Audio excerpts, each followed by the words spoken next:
Hello everyone, मैं आशा करती हूँ आप सभी ठीक होंगे। मैं काजल धामी आप सभी का स्वागत करती हूँ आपके अपने चैनल पीपल टीचर में।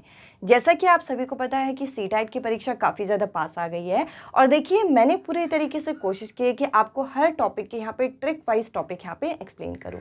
अब देखिए आज की इस वीडियो में मैं आप लोगों के साथ सीटेट के जो मोस्ट इंपॉर्टेंट टॉपिक होते हैं जिससे आपको हर सब्जेक्ट की पैडागोजी में यहाँ पे क्वेश्चन देखने को मिल जाते हैं, जैसे कि यहाँ पे NCF 2005 हो गया, NEP 2020 हो गया, RTE 2009 हो गया। इससे आपको हर सब्जेक्ट की पैडागोजी में क्वेश्चन मिलेंगे। यहाँ पे CDP में तो आपको ये क्वेश्चन मिलेंगे। CDP के साथ आपको यहाँ पर जैसे कि मैथ्स पैडागोजी आप यहाँ पे सॉल्व करो तो इसके अंदर आपको यहाँ पे क्वेश्चन मिल जाएंगे। EVS पैडागोजी के अंदर आप लोगों को मिल जाएंगे। इनफैक्ट यहाँ पर आप जब साइंस और सोशल साइंस के पैडागोजी जब आप करते हो तो इनमें आपको इनके क्वेश्चन मिल जाते हैं। तो आज की इस वीडियो में मैं आप लोगों के साथ ये जो मोस्ट इंपॉर्टेंट टॉपिक है इनके प्रीवियस ईयर क्वेश्चंस का बंच लेके आई हूँ, जिसमें आपके NCF के, NEP के, RTE के यहाँ पे कंबाइंड क्वेश्चन मैं आपके साथ डिस्कस करूंगी, ताकि आप एग्जाम में जाने से पहले एक बार इन क्वेश्चंस को करके जाएं तो आप अच्छा खासा इन क्वेश्चंस को अटेम्प्ट कर पाएंगे। अगर आप अपने पूरे पेपर में देखें तो कम से कम आपके 5 से 8 क्वेश्चन आपके सिर्फ इन टॉपिक से पूछे जाते हैं। ये तो मैं फिर भी कम बता रही हूँ, इससे ज़्यादा ही क्वेश्चन आपको मिलेंगे क्योंकि हर सब्जेक्ट की पैडागोजी में आपको मिलते हैं, इंग्लिश, हिंदी, इनमें भी। तो चलिए मैं आप लोगों के साथ इन क्वेश्चंस को यहाँ पे सॉल्व करती हूँ और इस वीडियो में अंत तक बने रहिएगा ताकि आपकी एक अच्छी खासी प्रैक्टिस हो सके।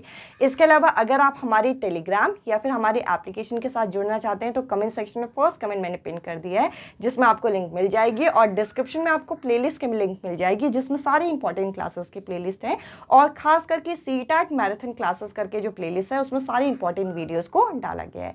अब चलिए आज के इंपॉर्टेंट सेशन हम शुरू करते हैं और क्वेश्चंस को साथ में सॉल्व करते हैं। अब चलिए मैं आप लोगों के साथ कुछ प्रश्नों को डिस्कस कर रही हूँ, जिसमें पहला क्वेश्चन आप यहाँ पे देख सकते हैं, जिसमें बोल रखा है कि निम्न में से कौन सा सृजनात्मकता का अनिवार्य लक्षण है, यानी कि इनमें से कौन सा कैरेक्टरिस्टिक्स आपका एक एसेंशियल कैरेक्टरिस्टिक्स माना जाएगा, किसके लिए? क्रिएटिविटी के लिए।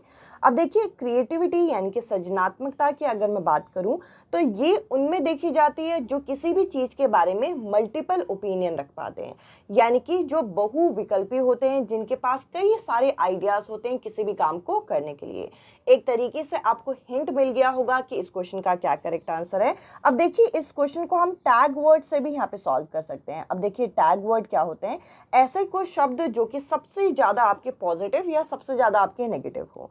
तो देखिए यहाँ पर अगर मैं देखूं तो पहले ऑप्शन में यहाँ पे मिल रहा है आपको अपसारी चिंतन, यानी कि डाइवर्जेंट थिंकिंग। डाइवर्जेंट थिंकिंग, ये जो अपसारी चिंतन है, इस शब्द का मतलब क्या है कि आप किसी भी समस्या का एक से ज्यादा तरीके आप देखते हो।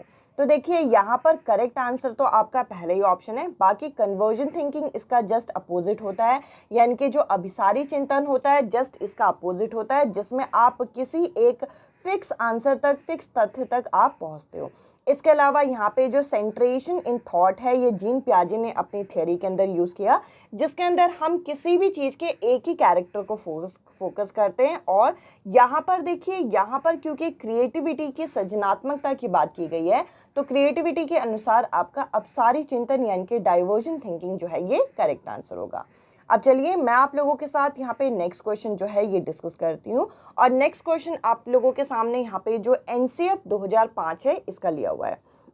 अब जैसा कि मैंने आप लोगों को ये चीज़ क्लियर किया था कि NCF आपका एक ऐसा टॉपिक है जो आपको हर सब्जेक्ट की पैडागोजी में मिलेगा। या आपको EVS में मिलेगा, या आपको मैथ्स में मिलेगा, इंग्लिश में मिलेगा, हिंदी में मिलेगा, साथ ही साथ साइंस, सोशल साइंस, सभी सब्जेक्ट में आपको NCF जो है कंपल्सरी मिलेगा। अब देखिए ये जो सेकेंड क्वेश्चन आप लोगों के सामने लिया हुआ है उसमें बोल रखा है कि according to national curriculum framework, यानी कि राष्ट्रीय पाठ्यचर्या की रूपरेखा 2005 के अनुसार निम्न में से कौन सा गणित की कक्षा के दृष्टिकोण को निरूपित करता है। अब देखिए यहाँ पे क्या बोल रखा है कि इनमें से कौन सा आपको विजन देता है एक मैथमेटिक्स क्लासरूम का। अब देखिए जैसे कि मैंने कहा कि ऐसे क्वेश्चन जिसमें आपके यहाँ पे फ्रेमवर्क या डॉक्यूमेंट दिए जाते हैं उनमें सारी चीजें इस तरीके से बोली जाती है जो कि चाइल्ड सेंटर्ड हो, बच्चे के बेहतरी के लिए हो, तो आपको ऐसे ऑप्शन को ढूंढना होता है। पहले ऑप्शन में यहाँ पे क्या बोल रखा है कि छात्रों को आप क्या करें, सूत्रों को यहाँ पे स्मरण कराएं, यानी कि मेमोराइजेशन कराएं फॉर्मूले का, तो ये तो बिल्कुल गलत है। आपको रटने पर बच्चों को नहीं लेके जाना। इसके अलावा सेकेंड ऑप्शन में आपको एक नेगेटिव टैग वर्ड मिल गया जो कि है केवल। अब देखिए यहाँ पे बोल रखा है कि यहाँ पर टीचर सिर्फ नरेटर होगी एक कक्षा में, तो टीचर सिर्फ नरेटर नहीं होती, तो ये ऑप्शन भी नहीं होगा। अगले ऑप्शन में है कि बच्चे क्या करें, एग्जाम्पल को अपनी कॉपीज में सॉल्व करें, इससे ज़्यादा फायदा नहीं होगा। अब देखिए बच्चा हल तो कर लेगा पर बच्चे को चीज़ें अच्छे से समझ में नहीं आएंगी। अब यहाँ पर लास्ट ऑप्शन में क्या बोल रखा है, लास्ट ऑप्शन में बोल रखा है कि बच्चे को क्या करें, बच्चों के सामने कुछ ऐसे मीनिंगफुल प्रॉब्लम जो है वो सामने रखें, सार्थक जो अर्थ सार्थक प्रश्न हैं उनके सामने रखें और उनको प्रस्तुत करके उनको हल करने को बोलें। अब देखिए मीनिंगफुल अगर प्रॉब्लम को बच्चा सॉल्व करेगा तो बच्चे के अंडरस्टैंडिंग जो है, समझ जो है बढ़ेगी। तो इस हिसाब से इस क्वेश्चन का फोर्थ जो ऑप्शन होगा ये करेक्ट आंसर है। इसके अलावा देखिए अगर मैं अगले क्वेश्चन की तरफ बढ़ूं तो देखिए अगला क्वेश्चन जो है इसके अंदर बोल रखा है जो आपका नेशनल एजुकेशन पॉलिसी 2020 आई है, यानी कि राष्ट्रीय शिक्षा नीति 2020 आई है, ये किस चीज़ पर बल देती है। तो देखिए यहाँ पर सबसे पहले यहाँ पे बोल रखा है लर्निंग फॉर एग्जामिनेशन, यानी कि परीक्षा के लिए पढ़ना। अब देखिए हम सिर्फ और सिर्फ परीक्षा के लिए पढ़ाई नहीं करते, हम इसलिए पढ़ाई करते हैं कि हमें चीज़ें समझ में आए, हमारी लाइफ का कुछ एम है, हम उस एम को फुलफिल कर पाएँ। तो सिर्फ ये इकलौता एम तो नहीं हो सकता। इसके अलावा चीज़ों को रटवाना, रोट लर्निंग तो बिल्कुल गलत है। जब मैंने आपके साथ पॉजिटिव और नेगेटिव टैग वर्ड डिस्कस किए थे, मैंने कहा था प्रैक्टिस और ड्रिल, ये भी आपका एक नेगेटिव टैग वर्ड में आता है। अब देखिए ये जो NCF, ये जो NEP आया है आपका नेशनल एजुकेशन पॉलिसी 2020, ये किस चीज़ पे बेस्ड है, ये आपके कॉन्सेप्चुअल अंडरस्टैंडिंग यानी कि समझ बढ़ाने पे, किसी कॉन्सेप्ट को लेके आपकी समझ को और डिटेल्ड करने की यहाँ पे एम रखा गया है। इस क्वेश्चन का फोर्थ जो ऑप्शन है ये करेक्ट आंसर है। आई होप ये क्वेश्चन आपको साथ साथ में यहाँ पे क्लियर हो रहे होंगे। अब देखिए अगला क्वेश्चन मैं आप लोगों के साथ यहाँ पे डिस्कस करती हूँ, और अगले क्वेश्चन को डिस्कस करने से पहले मैं एक छोटी सी बात आप लोगों को बोलूँगी। अगर कभी भी आपके CTET एग्जाम में आप कोई ऐसा क्वेश्चन देख लो जिसमें आपको दो शब्द मिले, एक मिले इक्विटी और एक मिले इक्वालिटी, इनमें बड़ा कंफ्यूजन होता है कि इक्विटी होगा या इक्वालिटी होगा।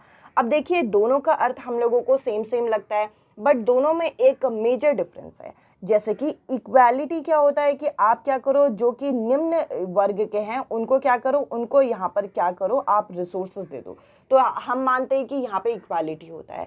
जबकि इक्विटी इससे थोड़ा सा अलग है। इक्विटी के अंदर क्या किया जाता है कि जिसको ज़रूरत है, अब यहाँ पर हम लेवल नहीं देखेंगे, जिसको ज़रूरत है, चाहे वो सामान्य वर्ग से हो चाहे वो पिछले वर्ग से हो, हम हर किसी को यहाँ पर एक तरीके से उनके लिए संसाधन देंगे, उनके लिए रिसोर्सेज देंगे, ताकि सब फिर से क्या हो जाए, सब फिर से बराबर में आ जाए।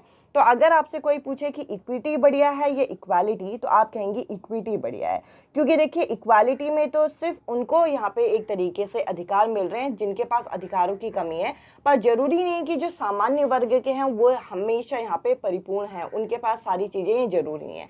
तो इक्विटी के अंदर हर किसी का ध्यान दिया जाता है, जबकि इक्वालिटी के अंदर क्या किया जाता है, जो निम्न वर्ग के हैं सिर्फ उन्हीं पर ध्यान दिया जाता है। तो दोनों में ये आपका मेजर फर्क है। अब देखिए यहाँ पे क्या बोल रखा है, ये जो आपका RTE यहाँ पे राइट टू एजुकेशन यानी कि शिक्षा का अधिकार अधिनियम 2009 है, इसके अंदर यहाँ पे जो प्राइवेट स्कूल्स हैं उनमें जो एडमिशन्स दिए जाते हैं यहाँ पे इकोनॉमिकली वीकर सेक्शन के, उससे यहाँ पे एज अ टीचर आप किस तरीके के पेडागोजी को अपनाओगे ताकि उन बच्चों को भी यहाँ पे कम्प्लीटली हम यहाँ पे एडमिशन भी दे पाएँ और उन बच्चों की एजुकेशन भी हो पाए। तो देखिए यहाँ पे डिस्क्रिमिनेशन, भेदभाव तो बिल्कुल भी नहीं करेंगे। सेग्रीगेशन यानी कि बिल्कुल पृथकीकरण, अलग करना, ये तो बिल्कुल गलत है। ये दोनों ऑप्शन में तो आप कभी भी कंफ्यूज नहीं होंगे। आपको कंफ्यूजन हो सकती है यहाँ पे इक्विटी और इक्वालिटी में, और जैसे कि मैंने कहा इक्विटी वाले ऑप्शन को हम हमेशा टिक करेंगे। Equity is better than equality. अब चलिए मैं आप लोगों के साथ कुछ और क्वेश्चन यहाँ पे डिस्कस करती हूँ। आई होप ये क्वेश्चन आपको क्लियर हुए होंगे। अब देखिए एक और प्रश्न यहाँ पे हमें दे रखा है जो राष्ट्रीय शिक्षा नीति यानी कि आपकी नेशनल एजुकेशन पॉलिसी 2020 आई थी, इससे संबंधित, और यहाँ पे बोल रखा है कि इसके अनुसार जो हमारा आकलन होता है, जो हमारा असेसमेंट होता है, इनमें से क्या इसके सिद्धांत होने चाहिए, क्या प्रिंसिपल होना चाहिए। जैसा कि मैंने कहा कि ऐसे क्वेश्चंस में कई ऑप्शंस आपके टैग वर्ड की मदद से भी आपके साइड हो जाएंगे। जैसे कि अगर मैं आपसे पूछूं कि आप मेमोराइजेशन स्किल को टेस्ट करेंगे, यानी कि बच्चा कितना रट पाता है इस चीज़ को, इस चीज़ के कौशल को देखेंगे, तो आप कहेंगे नहीं, इसका कोई फ़ायदा नहीं है। इसके अलावा देखिए यहाँ पर क्या है, लास्ट ऑप्शन, सेकेंड ऑप्शन में लास्ट वर्ड आपको मिल रहा है ओनली, यानी कि केवल आप विषय वस्तु पर आधारित अधिगम कराएंगे, यानी कि सिर्फ कंटेंट ओरिएंटेड लर्निंग कराएंगे, तो आप कहेंगे नहीं। इसके अलावा देखिए लास्ट ऑप्शन में आपको क्या दे रखा है, यहाँ पे आप असेसमेंट करेंगे बच्चे के कोग्निटिव डोमेन को, यानी कि सिर्फ संज्ञानात्मक पक्ष को देखेंगे, संज्ञानात्मक आयाम को देखेंगे, तो आपका आंसर होगा नहीं, हम सभी पक्षों को देखेंगे। तो ये भी नहीं होगा, आप बिना पढ़े इस ऑप्शन की तरफ जा सकते हैं क्योंकि यहाँ पर बाकी सारे ऑप्शन एलिमिनेट हो गए। अब देखिए यहाँ पे बोल रखा है कि हम लर्निंग और डेवलपमेंट हम हर बच्चे की ऑप्टिमाइज करेंगे, हम हर बच्चे के अनुसार करेंगे, जो कि यहाँ पे सही दे रखा है। इस क्वेश्चन का थर्ड जो ऑप्शन है ये करेक्ट आंसर है। अब चलिए मैं आप लोगों के साथ नेक्स्ट क्वेश्चन यहाँ पे डिस्कस करती हूँ। नेक्स्ट क्वेश्चन यहाँ पे बोल रखा है कि जो आपकी नेशनल एजुकेशन पॉलिसी आई है 2020 की, जो राष्ट्रीय शिक्षा नीति 2020 आई है, ये किस चीज़ का एक तरीके से इसमें क्या प्रस्ताव दिया गया है। अब देखिए यहाँ पर अगर हम ऑप्शन को देखें तो लास्ट ऑप्शन नहीं हो सकता। क्यों? क्योंकि इसमें बोल रखा है जो आपका मल्टीलिंग्विलिज्म होता है, जो बहुभाषावाद होता है, इसको आपको क्या करना है, इसको आपको बिल्कुल भी बढ़ावा नहीं देना। तो देखिए डिस्करेज तो हम किसी भी चीज़ को नहीं करेंगे।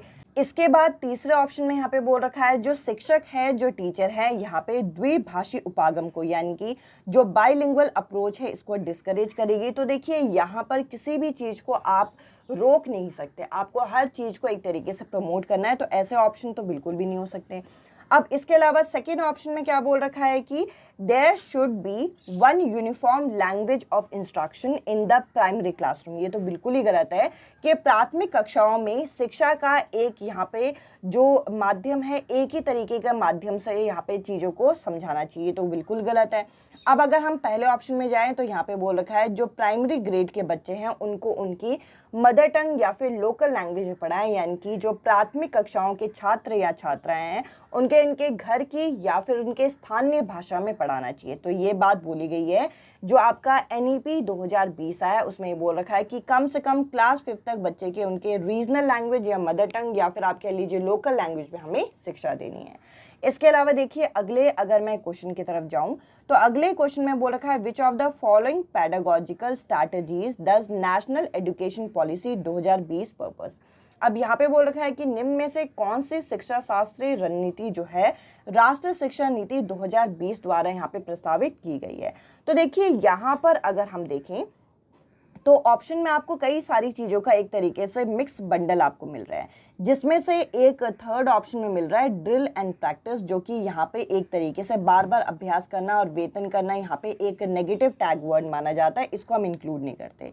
अब देखिए ये कौन कौन सा ऑप्शन में, इन ऑप्शन को काटे और काटने के बाद हमारे पास एक ही ऑप्शन बच गया जिसमें आपको क्या दे रखा है 1, 2 और 4 दे रखा है। तो देखिए 1 में क्या दे रखा है, 1 में आपको दे रखा है इंक्वायरी बेस्ड लर्निंग जो कि सही है, 2 में स्टोरी बेस्ड पेडागोजी ये भी सही है, और जो 4 है उसमें यहाँ पे बोल रखा है डिस्कशन बेस्ड क्लासरूम होनी चाहिए, तो बिल्कुल सही है।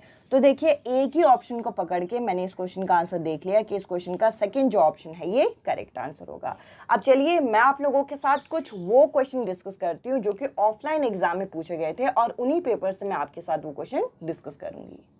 अब जैसे कि आप यहाँ पे देख सकते हैं ये जो पेपर मैंने आप लोगों के सामने लिया हुआ है ये आपके ऑफलाइन पेपर हैं, और ऑफलाइन पेपर का फॉर्मेट ऐसे ही होता था कि आपको एक साइड इंग्लिश मीडियम एक साइड हिंदी मीडियम में क्वेश्चन इस तरीके से दिखेगा।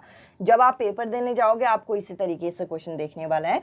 अब देखिए यहाँ पे जो NCF 2005 है इसका EVS में क्वेश्चन पूछा हुआ है।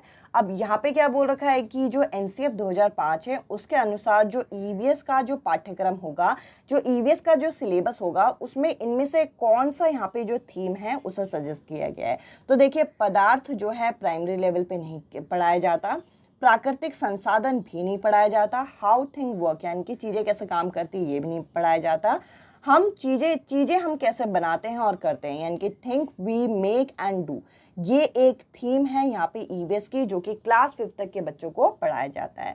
आई होप ये टॉपिक आपने कवर कर लिया होगा। इस क्वेश्चन का करेक्ट आंसर यहाँ पे तीसरा ऑप्शन है।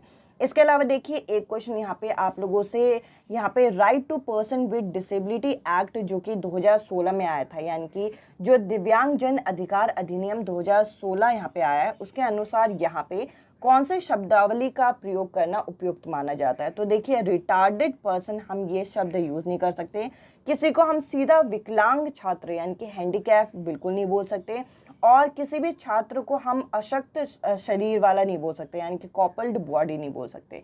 यानी कि उन बच्चों को क्या बोला जाता है, उन बच्चों को यहाँ पे बोला जाता है यहाँ पे स्टूडेंट विद फिजिकल डिसेबिलिटी, यानी कि इनमें कोई शारीरिक यहाँ पे दिव्यांगता है, इस तरीके के शब्द का प्रयोग किया जाता है। इस क्वेश्चन का तीसरा जो ऑप्शन है ये करेक्ट आंसर है। इसके अलावा देखिए अगले अगर मैं क्वेश्चन की तरफ जाऊं तो देखिए जैसा कि मैंने आप लोगों को क्लियर किया, यहाँ पर आपको हर सब्जेक्ट से क्वेश्चन मिलेगा।